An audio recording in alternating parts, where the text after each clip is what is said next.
ಸದ್ಯಕ್ಕೆ ದೇಶದಲ್ಲಿ ಮತ್ತು ರಾಜ್ಯದಲ್ಲಿ ಮತ್ತು ರಾಜ್ಯ ರಾಜಕೀಯದಲ್ಲೂ ಕೂಡ ಸದ್ದು ಮಾಡ್ತಾ ಇರುವಂಥದ್ದು ಈ ರನ್ಯಾ ರಾವ್ ಗೋಲ್ಡ್ ಸ್ಮಗ್ಲಿಂಗ್ ಪ್ರಕರಣ. ಪರಪ್ಪನಗ್ರಹಾರ ಜೈಲಿನತ್ತ ಈಗ ನಟಿ ರನ್ಯಾ ರಾವ್ ಕರ್ಕೊಂಡು ಹೋಗ್ತಾ ಇದ್ದಾರೆ. ನಟಿ ರನ್ಯಾಗೆ 15 ದಿನ ನ್ಯಾಯಾಂಗ ಬಂಧನ ಆಗಿದೆ.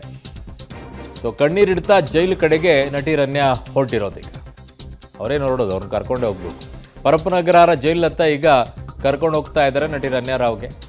15 ದಿನ ನ್ಯಾಯಾಂಗ ಬಂಧನ ಆಗಿರೋದ್ರಿಂದ ಈಗ ಕರ್ಕೊಂಡು ಹೋಗ್ತಾ ಇರುವಂಥ ದೃಶ್ಯ ಸಮೇತವಾಗಿ ನಿಮಗೆ ತೋರಿಸ್ತಾ ಇದ್ದೀವಿ.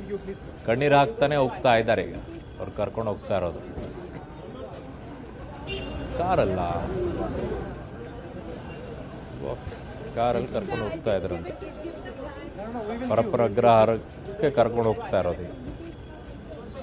Sir, I'll just give the plan. No, we will give, please. You go, I collect them.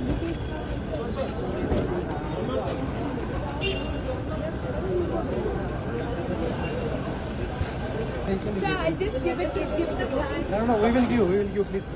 You go, I collect them. So ಅಲ್ಲೇನೋ ನನಗೊಂದು ಜಸ್ಟ್ ಹೋಗಿ ಕೊಡ್ತೀನಿ ಅಂತ ಇದ್ರು. ನಾವೆಲ್ಲ ಕೊಡ್ತೀವಿ ಹೋಗಿ ಅಂತ ಏನೋ ಹೇಳಿದ್ರು ಅಲ್ಲಿ. ಹಾಂ ನೋಡಿ, ಅದು ಹೇಳ್ತಾ ಇದ್ದು. ಬಟ್ ಅದನ್ನು ನಾವೇ ಕೊಡ್ತೀವಿ, ಹಾಗೆಲ್ಲ ಕೊಡಲ್ಲ ಪರ್ಮಿಷನ್. ನ್ಯಾಯಾಂಗ ಬಂಧನ ಆದ ನಂತರ ಇನ್ಯಾರನ್ನೂ ಮೀಟ್ ಮಾಡೋಕ್ಕೆಲ್ಲ ಪರವಾನಗಿ ಇರೋದಿಲ್ಲ.